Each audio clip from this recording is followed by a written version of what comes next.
क्योंकि अगर हम सीक्वेंस ऑफ इवेंट्स देखें, सुन लेते हैं। जजमेंट आने के और उसको पलटने के बीच में 8 दिन है।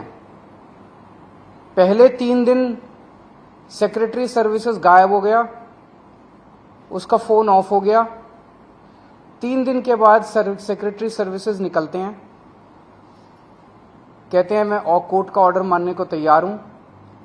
तो चीफ सेक्रेटरी फिर बीच बीच में गायब हो जाते हैं और सिविल सर्विसेज बोर्ड की मीटिंग होने में 3 दिन लग जाते हैं। फिर फाइनली जब सिविल सर्विसेज बोर्ड की मीटिंग होती है और एलजी के पास प्रस्ताव भेजा जाता है तो 2 दिन एलजी साहब बैठ जाते हैं उसके ऊपर।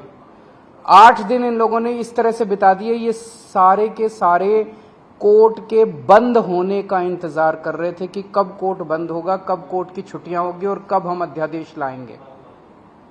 तो प्रश्न ये उठता है कि ये कोर्ट के बंद होने का इंतजार क्यों कर रहे थे कि जब कोर्ट बंद होगा तब हम अध्यादेश लाएंगे। पहले ले आते, जब कोर्ट की छुट्टियां नहीं चल रही थी, जब कोर्ट खुला था, जिस दिन अध्यादेश आया 3 दिन बाद, 4 दिन बाद, 5 दिन बाद ले आते। क्योंकि ये अंदर दिल के अंदर जानते हैं कि ये अध्यादेश पूरी तरह से गैर कानूनी, गैर संवैधानिक और जनतंत्र के खिलाफ है। इन्हें पूरी तरह से पता था कि अगर सुप्रीम कोर्ट के खुले होते हुए अगर ये अध्यादेश ले आते और हम अगर अगले दिन इसको सुप्रीम कोर्ट में चुनौती देते तो सुप्रीम कोर्ट में ये 5 मिनट भी ये अध्यादेश टिकने वाला नहीं था। तो ये चाहते थे कि सुप्रीम कोर्ट बंद हो और उसके बाद ये अध्यादेश लेके आए। अंदर खाने ये भी जानते हैं कि ये अध्यादेश 5 मिनट भी टिकने वाला नहीं है। तो क्या इस अध्यादेश की लाइफ केवल 1.25 महीने की है जब तक सुप्रीम कोर्ट बंद है? 1 जुलाई को सुप्रीम कोर्ट खुलेगा, हम इसको चैलेंज करेंगे सुप्रीम कोर्ट के अंदर और फिर सुप्रीम कोर्ट, हम जानते हैं कि ये भी जानते हैं अंदर खाने ये भी जानते हैं कि इस अध्यादेश का क्या होगा।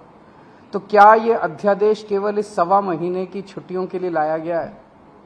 आज मैंने आप ही लोगों के चैनलों पे देखा कि ये कह रहे हैं कि हम इन्होंने रिव्यू पिटीशन फाइल कर दी है, किसी ने कॉपी भी भेजी है, शायद कर दी है या करने वाले हैं, कर दी है। रिव्यू पिटीशन का क्या मतलब रह गया? जब ऑर्डिनेंस लाके इन्होंने पूरे के पूरे जजमेंट को खत्म कर दिया तो जो जजमेंट ही नहीं बचा उसका रिव्यू का कैसा?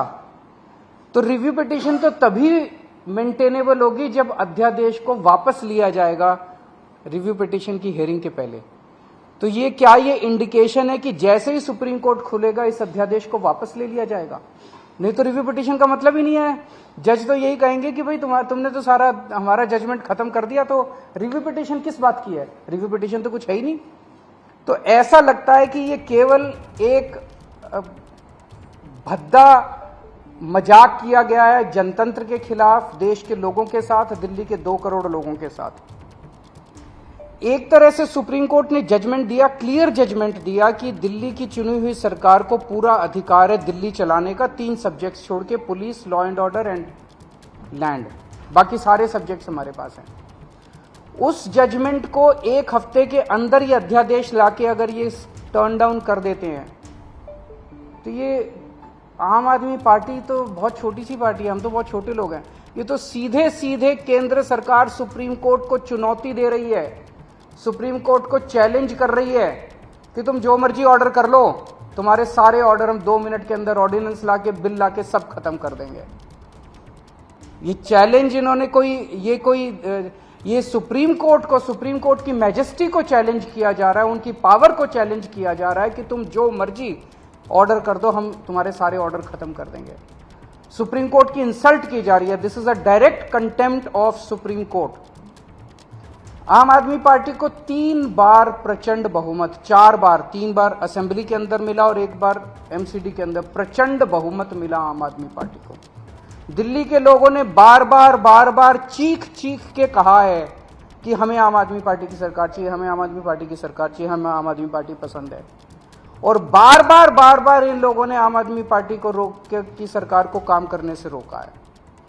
तो ये तो एक तरह से खुली चुनौती है कि तुम जिसको भी, हमारी पार्टी के अलावा जिसको भी चुनोगे हम उसको काम नहीं करने देंगे। ये क्या बात हो गई? ऐसे देश कैसे चलेगा? पहले ये 2015 में नोटिफिकेशन लेके आए, उस नोटिफिकेशन के बाद ये एक 2021 में एक कानून लेके आए जिस कानून से और हमारी पावर्स छीनी गई। पिछले साल झूठे केसेस में फंसा के हम अच्छे स्कूल बना रहे थे, हमारे एजुकेशन मिनिस्टर को जेल में डाल दिया ताकि स्कूल ना बन सके। हम अच्छे मोहल्ला क्लिनिक अस्पताल बना रहे थे, हमारे उसको हेल्थ मिनिस्टर को जेल में डाल दिया ताकि स्कूल अस्पताल ना बन सके, और अब ये कानून लेके आ गए। ये बेसिकली तो काम करने से रोकना चाहते हैं आम आदमी पार्टी की सरकार को, क्योंकि जैसा काम आम आदमी पार्टी की सरकार कर रही है वैसा काम करने की इनकी ना तो नीयत है और ना इनकी कैपेसिटी है वैसा काम करने की। पर मैं दिल्ली के मुख्यमंत्री अरविंद केजरीवाल को आप सुन रहे थे, जो केंद्र के अध्यादेश पर सवाल उठाते हुए उसे कोर्ट के अपमान से सीधे सीधे जोड़ रहे हैं। बहरहाल इस खबर पर तो हमारी नजर रहेगी।